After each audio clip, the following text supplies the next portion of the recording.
welcome to Frank on Camnet. Apologies for coming on late because we had a technical fault. But the program is finally on. The 2021 elections are done and dusted, and the new government is settling down. Meanwhile, Zambia Federation of Disability Organizations, ZAFOD, has conducted a thematic election observation project. This is our main thrust this evening with my guest, Annette Mwituma, who is Elections Program Manager at ZAFOD. Good evening and welcome. Good to see you, and I hope you're keeping safe. Good evening, Frank. Thank you for having us here, and good evening, viewers. Joining us too is Meshek Mutamba, who is ZAFOD Programs Manager. Good evening, Meshek, and welcome. Thank you so much, Frank. Good evening, viewers. I think the million question to start with is what exactly is ZAFOD? Meshek? Yes, ZAFOD stands for Zambia Federation of Disability Organization. It's the national umbrella organization of and for persons with disabilities. Being a federation means that we have affiliate organizations that are affiliated to ZAFOD. Now, these are organizations that are disability specific. For example, we have Albinism Foundation of Zambia, focusing on the rights and needs of persons with albinism. We have sign language interpreters. Right. We have organizations for persons for persons who are deaf, for persons who are blind, for women with disabilities. So these are disability specific that affiliate to ZAFOD as an umbrella organization. Important to mention that ZAFOD is not a political entity. It is a civil society organization or a non-government organization whose mandate is to promote and protect the rights of persons with disabilities. Most people confuse ZAFOD with ZAPID, right? Zambia Agents for Persons with Disabilities. ZAPID is a government department which registers and regulates organizations for persons with disabilities like ZAFOD and these affiliate member organizations I've alluded to. And so you can appreciate that when we come on a platform like this one, we are not just talking politics. We are talking about the rights of persons with disabilities. And you are aware as a Zambian that persons with disabilities are the most marginalized group of citizens. Economically, socially, politically, in every aspect of our national development agenda. And so our mandate as ZAFOD is a huge one. Tell me, how long have you been running this organization? What kind of people manage this organization? I say this, because yours is a very challenging job. You need the right, people to deal with issues, that border on, emotions. Very important question, Frank. You would be surprised that ZAFOD has been in existence since 1986. And yet, when you go on the ground, there's very little to show for in terms of results, of persons with disabilities, having their rights, guaranteed, and persons with disabilities meaningfully participating in public life and national development. Largely, persons with disabilities are excluded from public life. So you're saying, who are the people running ZAFOD? Okay, it's run by persons with disabilities and persons without disabilities like myself. Because actually at ZAFOD we believe that every human being is potentially a person with a disability. God forbid, I do not have a disability today, anything can happen to me any other time, and I might have a disability. And that's a very sobering thought, that even when we engage government, we engage leaders, we engage stakeholders, it should be born in the mind of every human being that I can have a disability at any point. So what society do I want to live in when I have a disability? Because the Zambian society, the Zambian environment is extremely disability unfriendly.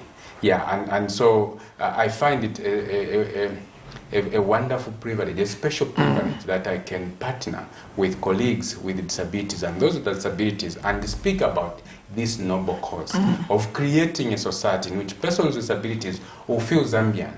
They will feel part of public life. They will meaningfully participate in national development. Tell me, Meshek, you made reference to rights. What kind of rights are we talking about here? Absolutely. First of all, persons with disabilities are ordinary citizens like you and I. Okay, and by being Zambian, they are entitled to fundamental rights that every Zambian should enjoy. Okay, like right to life, okay, right to work, right to dignity, okay, right to health, right to education. These are fundamental rights. But on top, in addition to fundamental rights that every citizen enjoys, they also have disability rights. Yeah. For instance, providing persons with disabilities with a reasonable accommodation is an entitlement to them. It's a disability right. If you look at the UNCRP, the United Nations Conventions on the Rights of Persons with Disabilities, which we domesticated as a country into the Disability Act of 2012.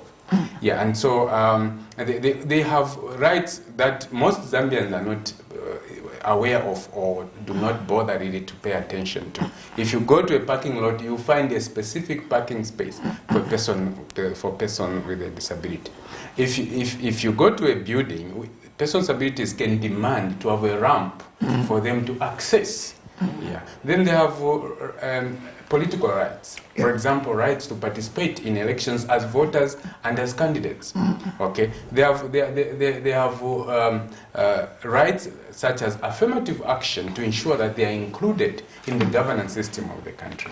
Yeah, so there are these additional rights on top of human, these fundamental rights that all of us enjoy. They have these, I've given a few examples of disability rights that persons with disabilities can enjoy. And if all these rights are applied, okay, persons with disabilities actually should be better cared for citizens than the rest of us.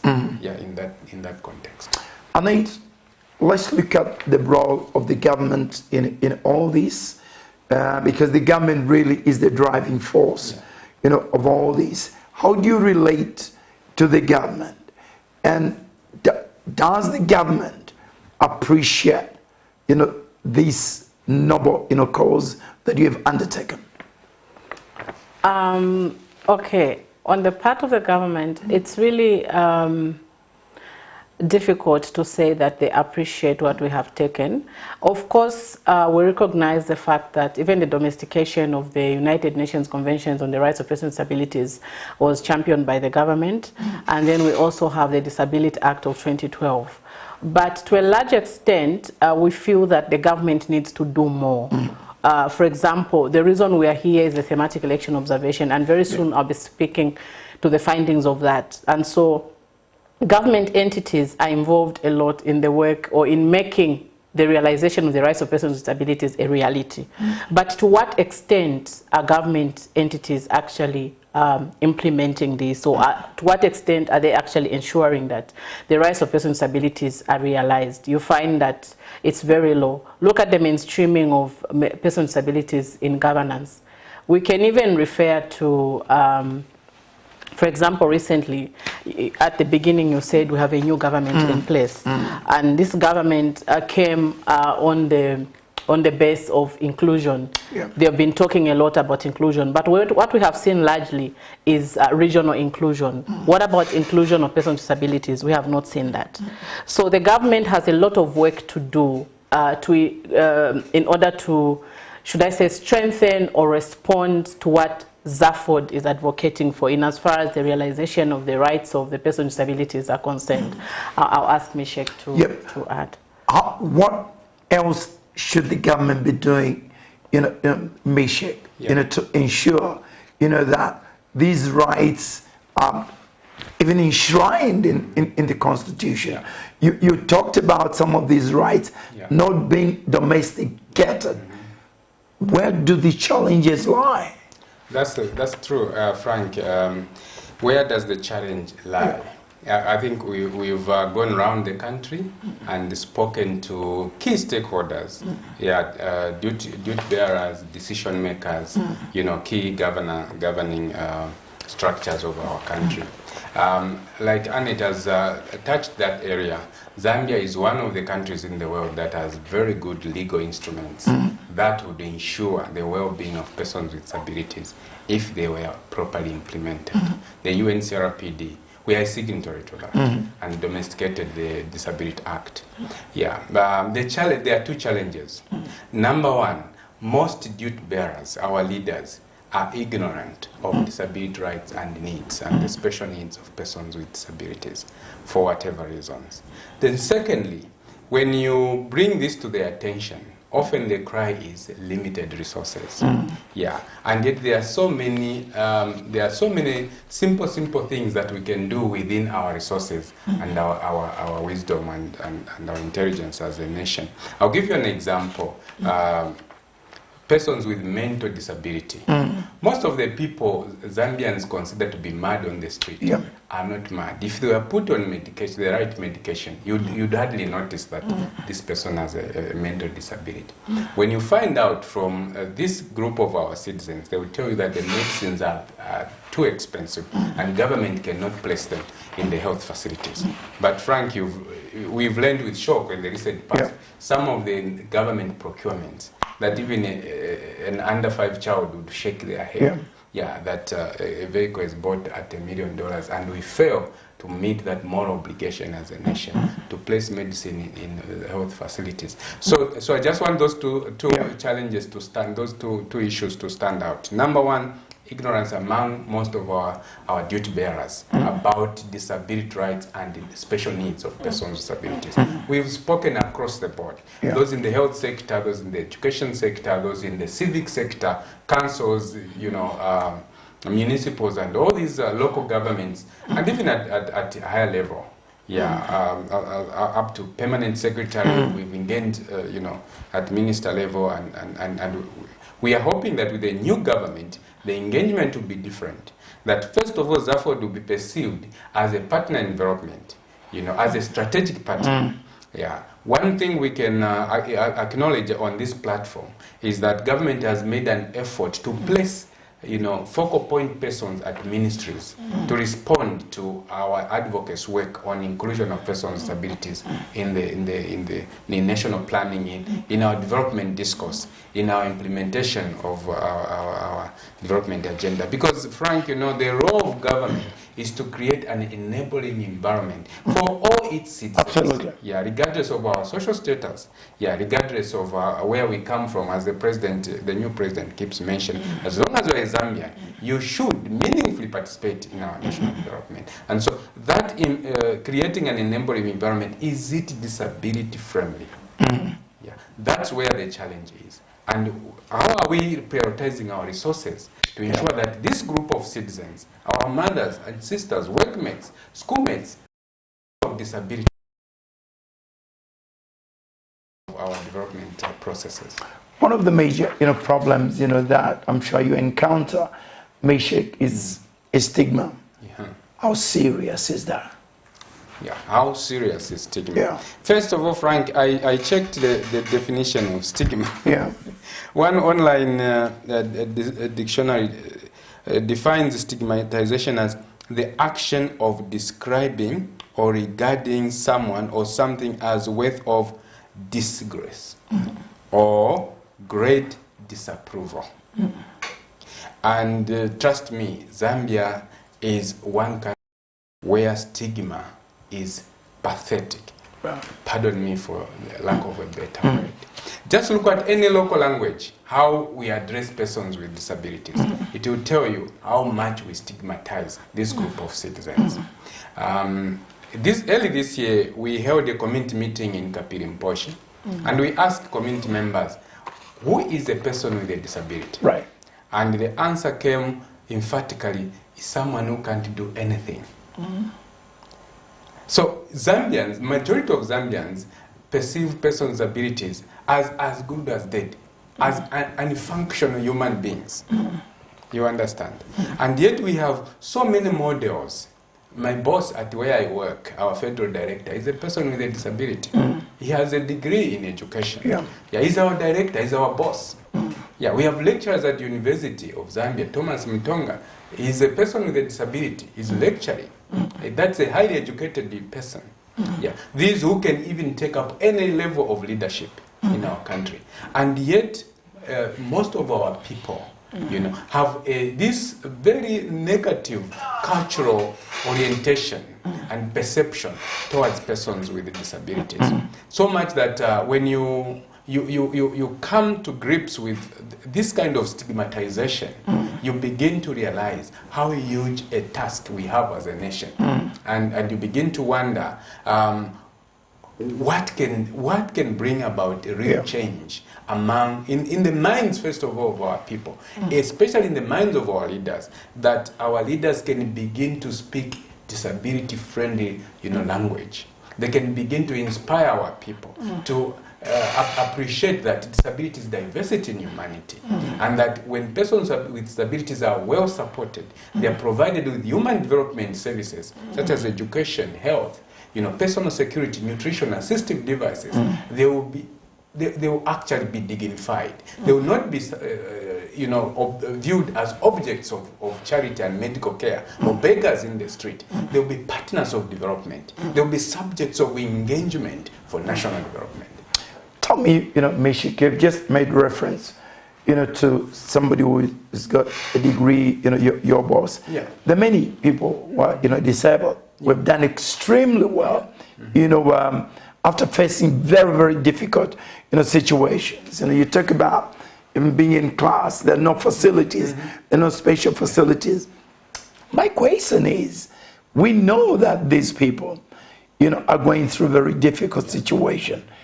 Why should they be subjected to these kind of, challenges? Why? And especially in a country deemed to be Christian? Now you've touched my what sits on my nerves. Yeah. On platforms like this, I've challenged Zambians.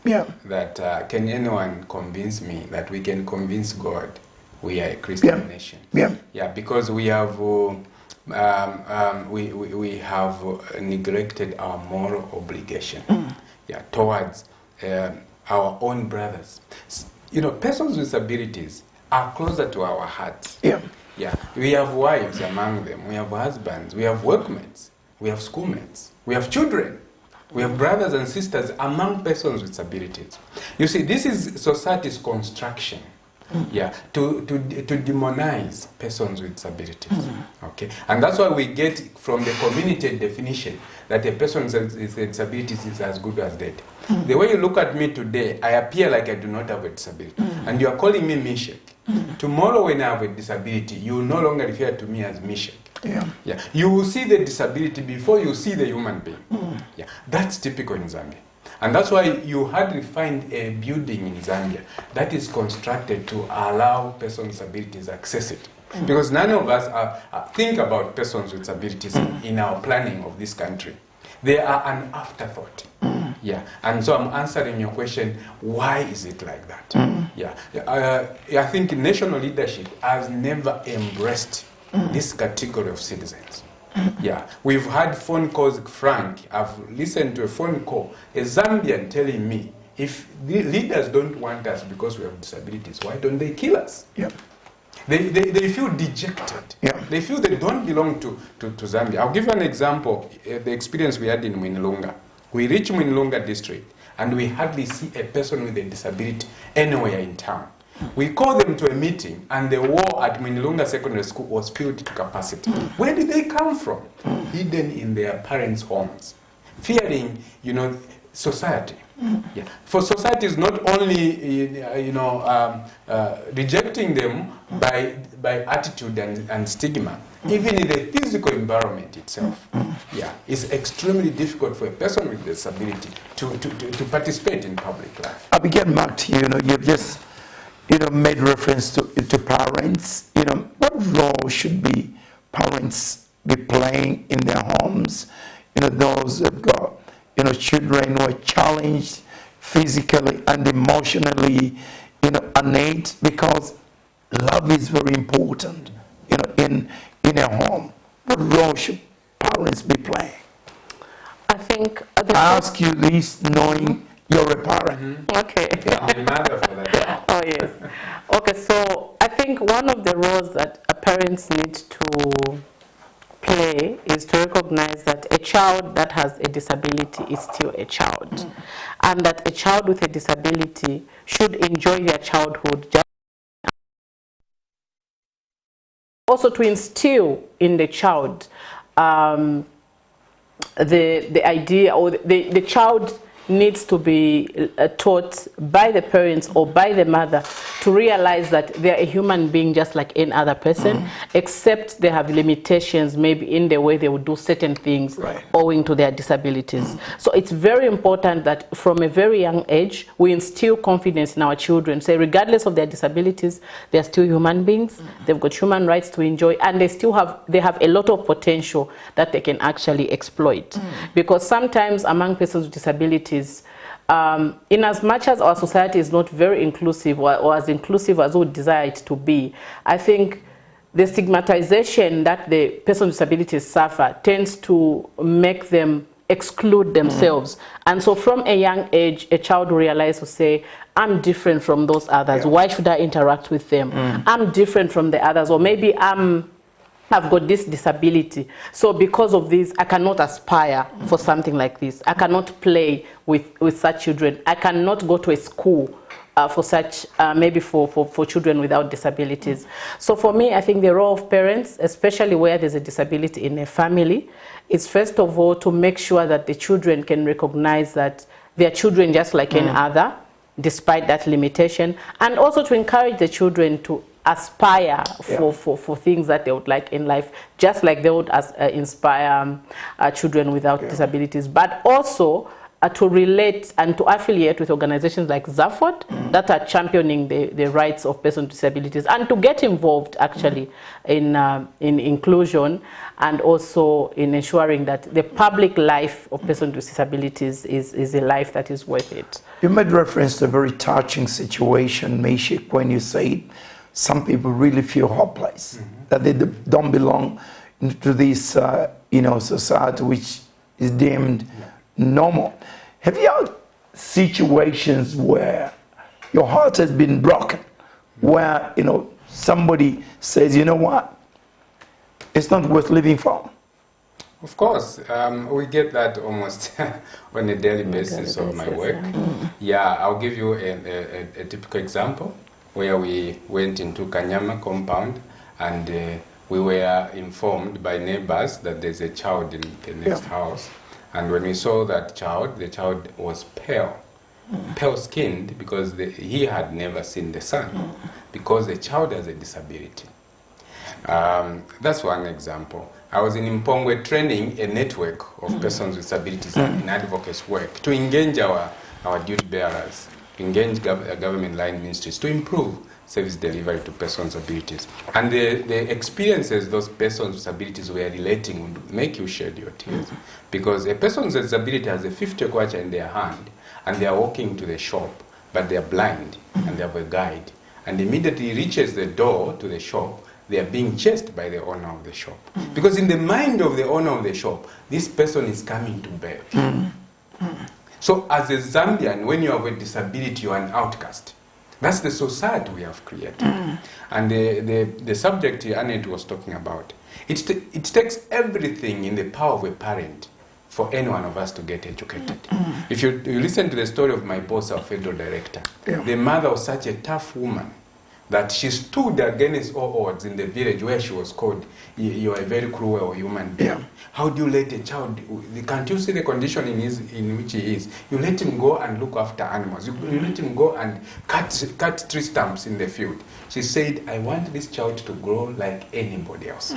So my boss would play football in his clutches. Yeah, he would go to look after animals in his clutches. That's what it would take for Zambians to appreciate that a person with a disability, if properly, like Annette mentioned, that's why, Frank, as Zafford, we are against special schools. I can strongly tell you that we are against special schools. Because when you transplant a child who is 3, 4, 5 years old, up to grade 7, that's the time we to Kasama to a special school. You are telling the whole world, you are different. You can't live in your community. You have to go and live in a special place. When that person comes back into society, they are completely disoriented about socialization. Because you've sent a strong, wrong message to this child to say you are different from the rest. So we are saying the least we can do as a country is to have special units within a local school. So that when this child comes out of the special classroom, they begin to interact with other children without disabilities. Most importantly, the child will return home after school. I picture always a Zambia where a child without a disability pushing a wheelchair with a child with a disability seated there, and they're going together to school. So imagine the message you are sending to these children. We are one. We are dignified in the eyes of God. I am seeing a human being before I see a disability. If I'm pushing that girl in a wheelchair, can't I even marry her? Yeah, because you've leveled the ground. Absolutely. You've sent the right message to this growing mind. Absolutely. Yeah. I'll be coming very shortly to the driving force of our discussion today, the thematic program that you conducted, in relation to the elections, but before we do that, counseling, Meshik is very important. What kind of counseling you provide for those who are going through emotional trauma? Where do they get that counseling from? Yes, I would mention to you that as a federation, we basically capacity build our affiliates to reach out to the members on the ground. Yeah, that area we've not really invested much in isolating cases. But when a case is reported to us, either it's a requirement for services like a child without an assistive device, preventing them to go to school, would engage other stakeholders to ensure that this child is supported. Yeah, but we've not invested a lot in the counseling part. Unless on a one-to-one basis of someone who calls our office directly. But we would like to strengthen our networks across the country so that they don't have to phone Lusaka to get services provided. We would like to reach a point where our networks at district level, provincial level, community level will be able to respond, including counseling of parents, counseling of children, and those persons with disabilities who really feel they are completely excluded. Yeah, yes. And so just to add, also, we would like to, or we do encourage persons with disabilities to also leverage on the existing services within the country. We don't want them to feel that for them to enjoy certain services, then they have to directly only through our networks, but we also want them to feel a part of the society, the broader society of Zambia, so that if they need counseling services, for example, they can go to the usual counseling institutions within the country or within the places where they live. Brilliant. So that's one area also where... The challenge there, the challenge we have received from our members is the attitude of the service providers is so pathetic. Again, I'm using that word. You pardon me. It's so pathetic that they just fear for their lives to step out of home. We've had girls with disabilities who go to a health facility to seek, sexually productive health services and products. And the first thing is to scold at this person. I mean, you look at yourself. Yeah, who do you think would even be interested in you? So they are looking at some creature. Not a dignified human being. So we are still far off as a country to reach a point where we begin to dignify persons with disabilities. Is retraining of these service providers one of the solutions? Absolutely, Frank. We, as Zafford, we were in Southern Province. We had a very fruitful meeting with the Permanent Secretary, and we sometimes say we demand rather than request, because it's a right. So we are saying, apart from, at the bare minimum, orientation of all service providers in Zambia to have a disability, understanding. Yeah, to have this disability knowledge. What are the rights and special needs of persons with disabilities? For me as a health service provider, for me as a teacher, for me at the council, okay, for me as a planner. Yeah. So all these service providers in our country, yeah, those who are planning, social security, support, yeah, cash transfers, right, FISIP, yeah, do they know that 10% of what they provide for should go to persons with disabilities? Are they proactive? Are they affirmative? In ensuring this type of inclusion. Okay. So we feel that. I think orientation training and advocacy, like on a platform like this one, hoping that, duty bearers, those who provide services to our people are listening, and they begin to reflect. This is a moral obligation. Brilliant.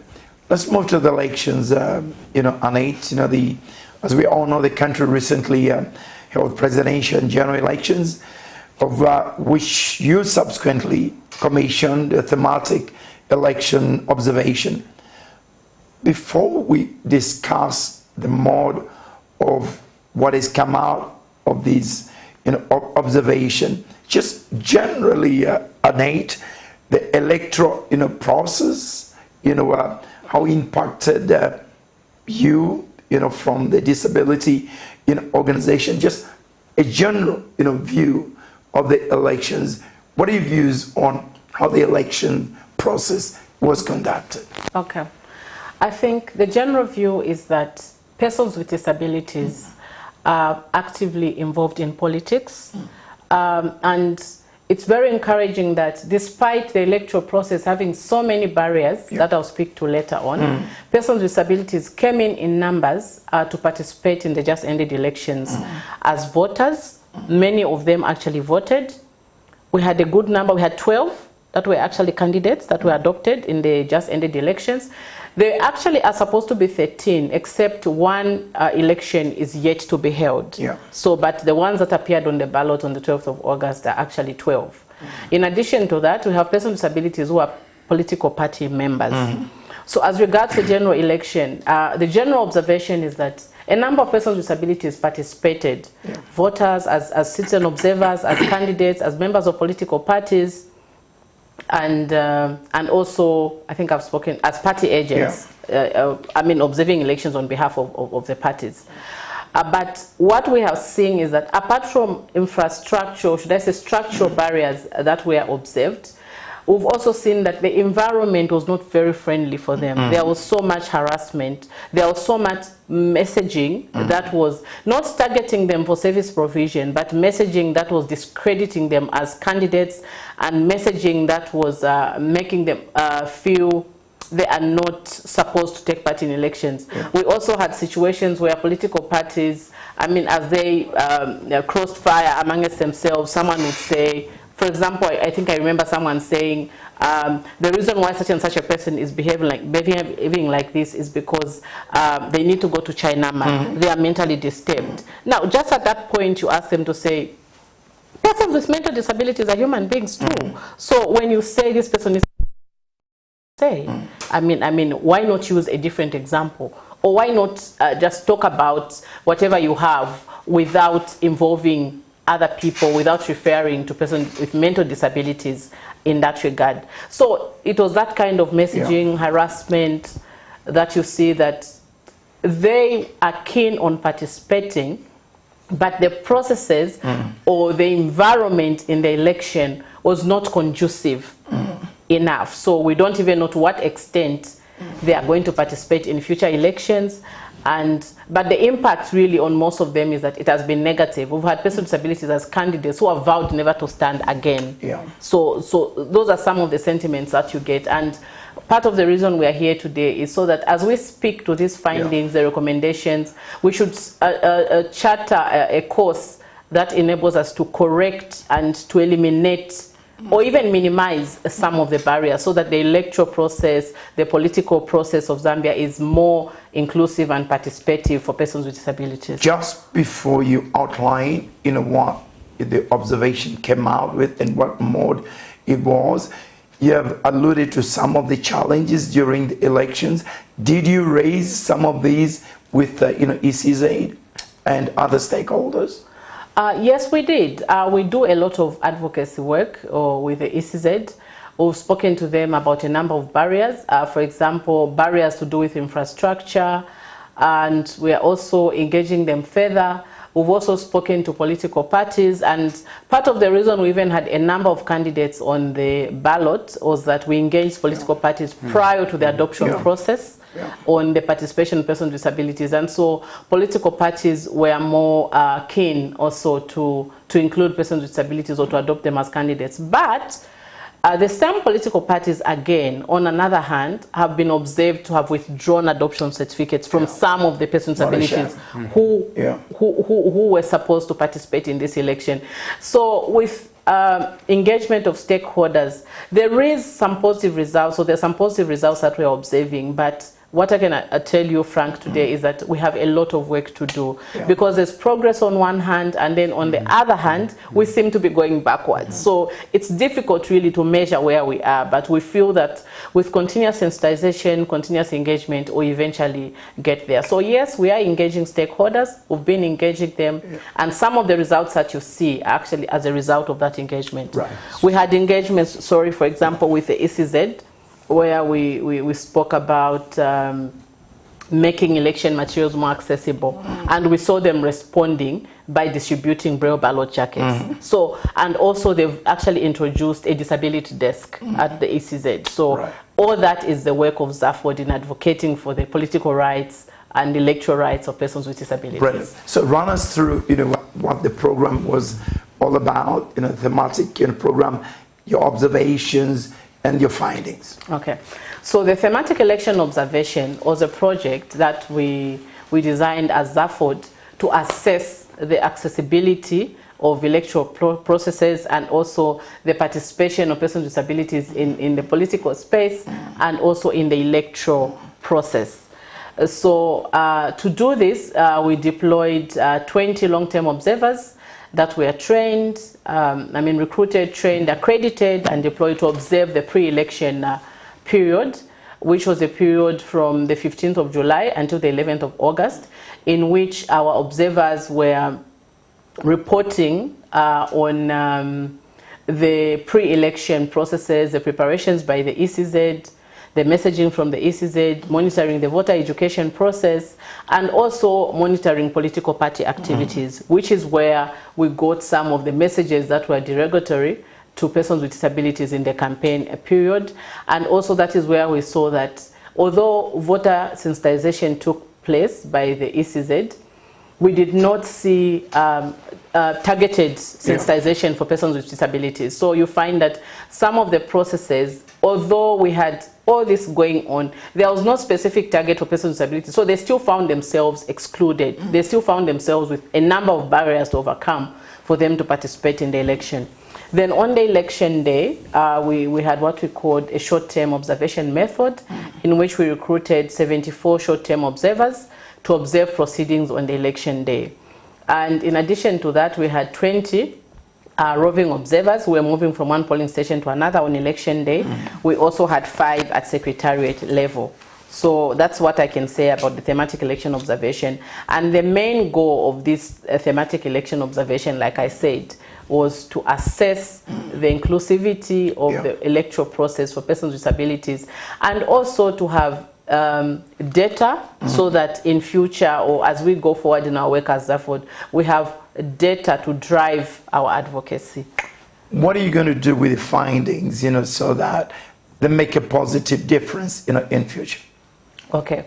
What we're going to make with the findings is that we're going to engage relevant stakeholders and share our recommendations. And before I speak to what we are going to do, I think I would like to highlight some of the key findings from this election. One of them is that the electoral process in Zambia remains inaccessible for persons with disabilities. The polling venues, for example, are extremely inaccessible. Why am I saying that? Our voters, persons with disability voters, had to go through steps They had to go through stairs to access polling venues. Some of the venues had very narrow entrances, such that persons with disabilities on wheelchair could not access them, and they had to be lifted for them to vote. So they had no ramps. Only 3% of the observed polling stations had ramps. There were no handrails to buildings, and only 10% of the observed polling stations had both a ramp and a handrail. So you find that just accessing the building was an issue. And in an event where the voters, for example, on wheelchairs could access a building, some of them found themselves in a situation where the polling booth was too high for them to access, so they had to vote from their laps, if you like. And also, other than the polling booths being so high, they were also narrow. So certain wheelchairs would not be accommodated. So that privacy you had as you were marking your candidates of choice, persons with disabilities, especially the ones on wheelchair, did not have that because they had to vote away from the booth. We had the visually impaired voters, for example. ECZ distributed Braille ballot jackets in about 43% of the polling stations that were observed. But the visually impaired voters in those polling stations were not sensitized on how to use the Braille ballot jacket. So they were there, but they were not used. And we also have a situation where certain polling stations had visually impaired voters, but they did not receive in Braille ballot jackets. So from all those, you see that they had to undergo a number of barriers. We had gutters in some places, we had sand, we had troughs. All those are barriers that persons with disabilities had to overcome for them to cast their vote. And on the issue of them being lifted, actually, there's an emerging issue of their bodily autonomy and integrity being violated in the process. So now, this is what to say, if participating in the political or taking part in the political proceedings of this country is everybody's inherent right, why are persons with disabilities having to undergo all those, or having to overcome all those barriers in order for them to enjoy that particular right? So these are some of the observations that we made. But I need to mention also that as regards to the actual management of the election, I think the ECZ really scored. Most of the processes that were observed, from the opening of the polling station to the actual voting and the voting procedures, they followed consistently with the Electoral Act. We also had persons with disabilities as not only ZAFOD observers, but also other organizations also deployed observers from persons with disabilities. We also had persons with disabilities as party agents. And at 1% of the observed polling station, one of the security officers was actually a person with disabilities. So you find that persons with disabilities really actively participated, but they had to overcome a lot of barriers, or they had to do it amidst a lot of challenges. So what are we going to do with these findings? So we have recommendations to make. One of the recommendations is that the ECZ needs to make the polling venues more accessible to persons with disabilities. And to do that, we demand that they carry out an accessibility audit of all the polling venues in the country prior to them certifying them as suitable for elections. We have the Kaumbwe election coming up. We have the Tsamba District Council election coming up. We have the Kalilele ward level election and many other elections that could not take place on the August 12th, that are going to take place, I think, towards the end of this month. We want to see the ECZ beginning to implement some of these recommendations. And I would like to mention that, as you may know, some of these recommendations, most of these recommendations actually emanate from the Sela Brotherton versus ECZ court ruling, in which ZAFOD, being represented by Sela Brotherton, took the ECZ to court because we felt that the electoral process in Zambia was not inclusive of persons with disabilities. And the court agreed with us. They ruled in our favor and they told ECZ, can you implement an action plan of what you're going to do to eliminate these barriers so that persons with disabilities can enjoy their electoral rights without them? So the ECZ has a task to implement that judgment in full and to actualize some of those recommendations as far as the accessibility of polling stations is concerned. So one of them is let them erect ramps for buildings that have got stairs and steps, so that persons with disabilities, whether on wheelchairs or with other disabilities, can access them. And if they are going to make use of Braille ballot jackets, can the people that are targeted to use them be sensitized on how they are going to use them? Other than that, can ECZ also sensitize its own post staff on how persons with disabilities are supposed to be included in the electoral process? And if they need assistance or they need guidance on how to use the Braille ballot jackets, can they be in the know? Because you might want to know also that one interesting finding was that even in places where the Braille ballot jackets were distributed, the poll staff themselves did not know how to use them. Yeah. So then who could assist the voters? How do you go about that? And also just to make sure that the voting, in order to accommodate persons with disabilities, is restricted for persons with disabilities to the ground level. Let persons with disabilities, I mean, it was a good thing that they were not queuing up, but what's the point of not queuing up and then you have to go upstairs? Imagine you have you are on crutches, you are going upstairs, you don't even have a handrail to lean on. How do you then move in a suspended staircase? So those are some of the challenges, and when persons with disabilities are subjected to that, you get two things. There are some who will be so enthusiastic and they'll say, okay, fine, whatever it takes, I'm going to vote. But others will simply just say, I cannot overcome this, so let me just go back home. And you don't expect such ones to register in future elections. But what are you doing? You are defranchising them on top of the fact that they are already not enjoying a lot of other rights in their lives. You have just made reference to one court in a case. Assuming most of these ECZ is and other stakeholders are not receptive, do you foresee more court cases? Well, at the end of the day, Frank, when a court judgment has been passed, it has to be implemented as recommended by the court. So in an event that ECZ does not respond, we'll have to seek recourse accordingly. But our path as ZAFOD, or our emphasis, is that let's dialogue. Because even the reason why we went to court in the first place was because engagements with ECZ did not yield anything. But after our court ruling, I can share with you that there are a number of changes that ECZ has made. I already alluded to the fact that they have a disability desk, and which was there even during the voter registration extension period after ZAFOD engaged them. And also what we are looking to now is that they should have desegregated data on persons with disabilities. So if it's not comprehensive at the moment, which is my conclusion, they should make sure that for future elections, the disability type is captured so that it helps us even to plan on which polling stations to modify in what way, or what infrastructural changes to do or to make to particular polling stations to make them more accessible for persons with disabilities. So yes, engagement is our way, but if engagement fails, we'll go back to where the court ruling came back. Shouldn't you also be, collaborating, dialoguing with, members of parliament? Yeah, maybe I can. Yes, okay, I can help you. Go first. Yeah, first of all, Frank, what Annette has shared borders on governance. Yeah. Yeah, and why do we want persons with disabilities to participate in governance? You know that access to power is equals to access to resources. Yeah, this is one reason why persons with disabilities are the most marginalized, because they are also not participating in the governance of our country. If you look at the statistics of the just ended elections, it's very, very sad. Absolutely. Parliament is looking at 0.6%. Yeah. Okay. Councils are looking at 0.25% self-representation. So who will remind the Parliament that this policy protecting the rights of persons with disabilities should be implemented? Can we issue out a statutory instrument and ensure that all schools are compliant to inclusive education? Can we issue out a statutory instrument that will ensure that all health facilities have sign language interpreters? Who will remind government? Who will remind the stakeholders? But coming to your question, I think that's the next level of engagement.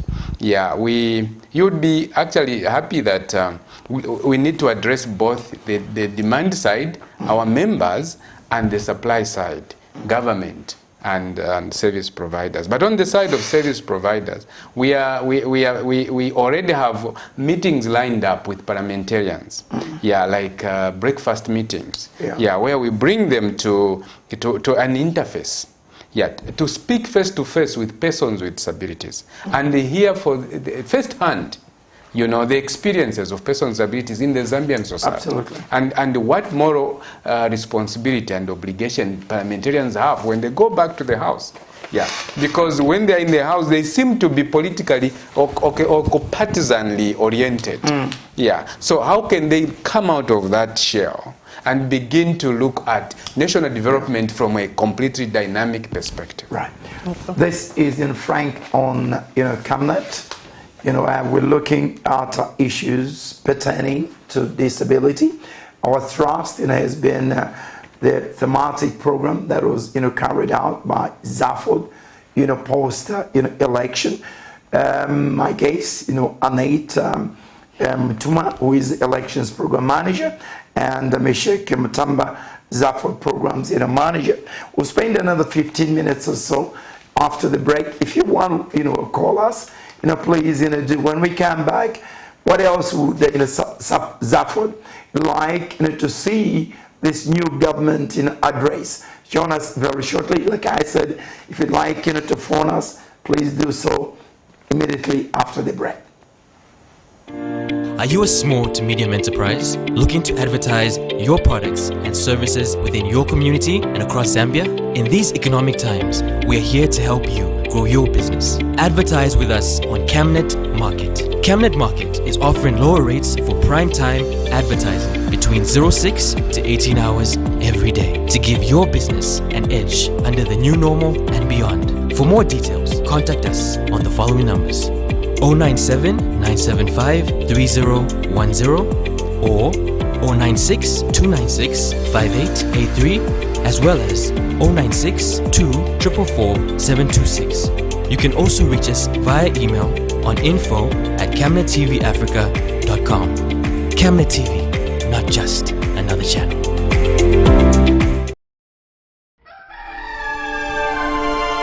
Africa is rising to a new dawn of integrity and accountability.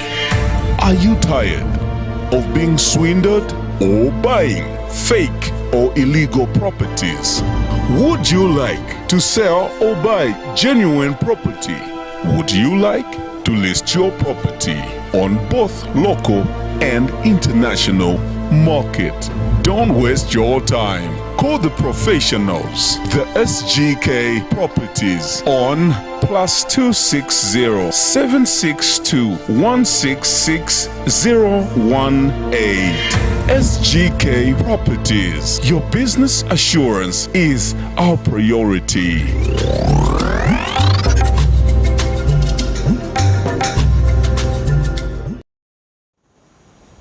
This is Frank on Camnet. We're looking at issues pertaining to disability, post-elections, a thematic, program was, carried out, and Anita has just gone through some of the observations. Like I said, if you'd like to raise any issue, please don't hesitate, to call us. Let's look at the new government, my guys. Are there any things, that you'd like the new government address? Okay, yes. There are a number of issues that would like the new government to address. One of them is that we need to see them walk the talk on inclusion. I think when the president was being inaugurated on the 24th of August 2021, he did allude to the fact that he would like to run an inclusive government. He has made some appointments. Yeah. He's been in office over a month now, but we've not seen him include persons with disabilities. Yeah. And maybe on the sidelines also, in addition, we've not seen him include many women. So those are some of the areas we're looking up to him. And when he told us that he's going to run an inclusive government, we thought we were very hopeful, because we felt, okay, finally we're going to get a voice of our own. We're going to get representation from persons with disabilities. But up to today, that has not happened. But we've not lost our hope, and this is why we're making this appeal, because we know that more appointments are yet to be made. So we hope to see persons with disabilities also included in his government. In addition to that, we would like the new Dawn government to work with us in fostering electoral reforms that will deliberately reserve seats for persons with disabilities. Yeah. I mean, you and me know that from our constitution today, for the president to form his cabinet, he needs to pick from the members of parliament. Absolutely. So if we do not have members of parliament who are persons with disabilities, then how are we going to be included? We cannot always rely on the nominated member of parliament, because, I mean, the president has nominated already and we are not there. Persons with disabilities are not among the nominees. So how are we going to ensure that we are part of his cabinet if we had to be there? So from that point, you can see that in order to foster inclusion, we need to move to the mixed member electoral system, which deliberately reserves seats for some marginalized groups to have representation, it shouldn't be up to the goodwill of the people in power. So if we do that as Zafford, we're recommending for a 10-quota system where at least 10 seats in parliament are strictly reserved for persons with disabilities. So that's a direction we'd like the new government to take or to foster in order for us to be included. Other than that, we would like the new government to uphold the United Nations Convention on Rights for Persons with Disabilities. This policy or this legal framework was already domesticated, but to what extent are we living up to what it states or what it contains? So we need to see more commitment in upholding this, and also we need a government action plan on disability inclusion. Yeah. Yes, we would like to see the government leading the agenda of mainstreaming disability in government programming and also in all spheres of the Zambian life. So those are some of the recommendations that we have to the Zambian government today. Michelle, what about, apart from your other submissions, this new government has talked about free education, free access to education, something maybe you like to subscribe to, which can be provided, to facilitate it to those people who are disabled and who are really facing economic challenges. Absolutely. Yeah, and our economic challenges. Yeah. On top of that, when you speak to a parent, how many children do you have? Yeah. They will tell you 5. And then you say, what about that one seated there? Oh, okay. That disabled one also is my child. So that child is the least on the list of priorities for the parent, especially when it comes to education. Yeah. So when you speak into free education, you are speaking to the needs of that child seated in the corner, because then it's easier to convince this parent that even that child deserves to have access to education. Where parents are expected to pay to school, a child with a disability is a no-go area. Yeah. I don't want to lose the thought on what Annette shared earlier, our expectation of government. You see, Frank, imagine when the president is speaking to the nation. Every one of us are seated at the edge of our seats, listening and analyzing everything coming from the mouth of the president. And the moment he says, persons with disabilities, that's enough, to turn the perceptions of citizens around. And so we would like to see a point where the new president is disability forethought. That in his discourses, press conferences, interviews, anywhere he speaks, when he talks about inclusion of citizens at the forefront, he has in mind a disability child in Chama district. He has in mind a girl with a disability in Mwenelonga. He has in mind a graduate with a disability in Solwezi. And so the way he's been speaking so passionately about the youths, is the way we would like the president to speak so passionately about persons with disabilities. When we talk about economic empowerment, are there any areas where you feel people who are disabled should be empowered, economically? Of course, we've had a lot of requests to our office from across the country of men and women who are saying, I don't want to beg in the street. Okay, I have a business plan. Some would like to rear chickens.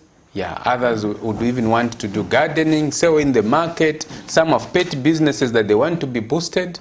I've been receiving phone calls from Kapiri, from Chongwe, from across the country, of persons with disabilities wanting to even form groups that can be trained in entrepreneurship and be provided with soft loans. They can be provided with persons, chickens to rear, goats to rear. They can be provided with FISIP, farmer input support programs, and be independent. Because when they become productive, they become dignified. A human being, just by virtue of being a human being, you have a right to dignity. And persons with abilities are the least dignified citizens of our country. And so just to wind up on that one, we have the trust fund for persons with disabilities. Guess how much it gives to a person with disability? 2,500 kwacha. And this money comes in trickles. Yeah, like most of the times we inquire from the department, they have not received funding. Yeah. What is the problem? It is the attitude that all of us have towards this group of citizens, that they are not capable of doing anything. Can a person with a disability in Zambia walk into a bank and come out with a loan? Next to impossible. Right. Even when they pitch up at the market to sell something, someone would rather skip them and buy from a person without a disability. So it's a whole, the whole spectrum. Even persons with disabilities themselves have been, you know, they have been attacked by low self-esteem because of the society they face. So we begin to assure them, to inspire them, to say, you can participate in this society. You can be productive. Yeah, you can live an independent, dignified life where you make your own decisions, you earn your own income, you have a family, a husband and children, and just be dignified like anybody else. This election, Annette, was beset with, unfortunately, with violence. Even homes now, beset with violence. People with disability have been, not spared in this. How would you like this government to address the issue of violence? How would like the government to address the issue of violence? I think in the first place, usually when there's violence, the question is what causes it? I think part of the reason we have violence in the electoral process in Zambia is that we create segments within our population where usually members of the ruling party feel that space. And then we have members of the largest opposition also trying to say, look, you may be ruling, but we are also here, we are recognized. So I think we need to create a society where participating in politics is not a privilege of those aligned to the ruling party. The playing field needs to be leveled. All political players need to be given a chance to sell themselves to the people without fear, without intimidation. And also, I think law enforcers have to enforce the law so strongly, regardless of who is involved. For as long as you're going to have one group of people, one group of political players, feeling that they are superior to the others, and that when they offend, their offenses sort of get swept under the carpet, and the others are the ones that get punished, then you create inequalities and you create this constant battle among the political players. So I think the most important way to resolve or to prevent violence is that everyone should have a chance to sell themselves or to engage in politics without any intimidation. But also the ones that cause maybe, or that distort or derail from that direction should be punished. Yeah, absolutely. And just to add briefly, Frank, you'll be happy to learn that actually Zafford was a part of the coalition for peaceful elections. The Peace Accord. The Peace Accord. Yeah. And what we learned during that diagnosis was actually the onus is on political parties, because within their structures they have militias. Yeah, they have these junks that when they are given anything, they can do anything you ask them to. So it's a matter of us providing strategic engagement with these political parties or political players and tell them how a civilized society should conduct itself. As we come towards the end of the show, just one question before your final words. Budget presentation, likely, this month, both of you. Is there anything you feel, should be included in the budget that will enhance, the face of the disability?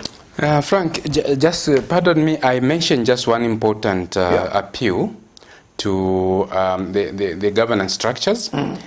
Because around the country there will be elections going on at ward development committee level, the constituency development committee level, the district development coordinating committee, and the provincial development coordinating committee. We just want to appeal that if those structures can affirm or make an affirmative action that instead of subjecting persons with disabilities to elections, of which no one will be elected onto those structures, they should affirmatively appoint or nominate one person with a disability to sit on each of those structures. Great. So that when anything is being planned at ward level, I just said on the news the finance minister announcing the release of constituency development funds, you know, about over $1 million to each constituency. They are 1.6 million. And so if a person with a disability is seated on the constituency development committee, they will be able to remind the planners, to say, whatever you are planning, let it be disability friendly. That's the only way we are really going to begin to see results. Very quickly, the budget. Anything you like. So the budget seems to me like it is almost a lost cause, because as we speak now, in my mind, I'm thinking it's cast in stone.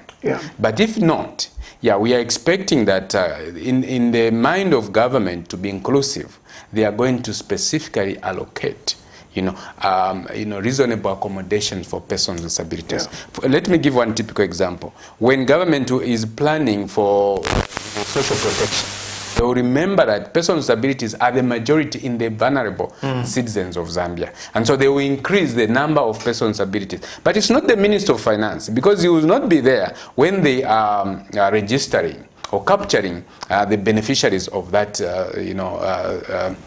mechanism or support from government. So again, how do we cascade that thinking down to the officers who provide this service? But if the budget expands to say, at least from, I can't remember now, but we have the figures, it has been a very low percentage of persons with disabilities benefiting from such social services. But now if government can deliberately increase this specifically for persons with disabilities, then it will trickle down. Right. Annie? Okay, so just as Mishek has mentioned, we are not sure to what extent our recommendations will be included, but we'll say them anyway, because these are things that we want to see.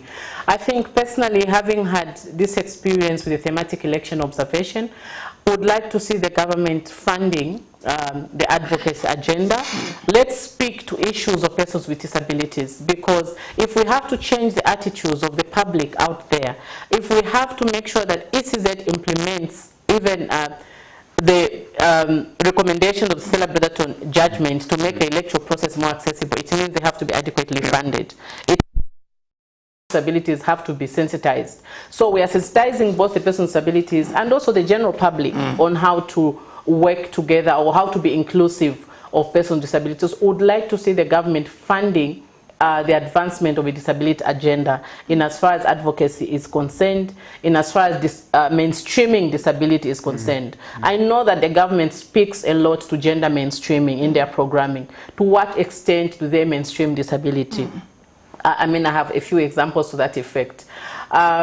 So let's see the government championing this agenda by funding for this advocacy, and also let them take the lead in mainstreaming disabilities and ensuring that the UN CRPD that we domesticated is actually implemented in actuality, and also that whatever programming that we do as we mainstream disability also speaks the Disability Act of 2012. So would like to see such programs. I think from the elections point of view, let's see the government taking that lead. Brilliant. The thematic, observations, recommendations, how can one access that?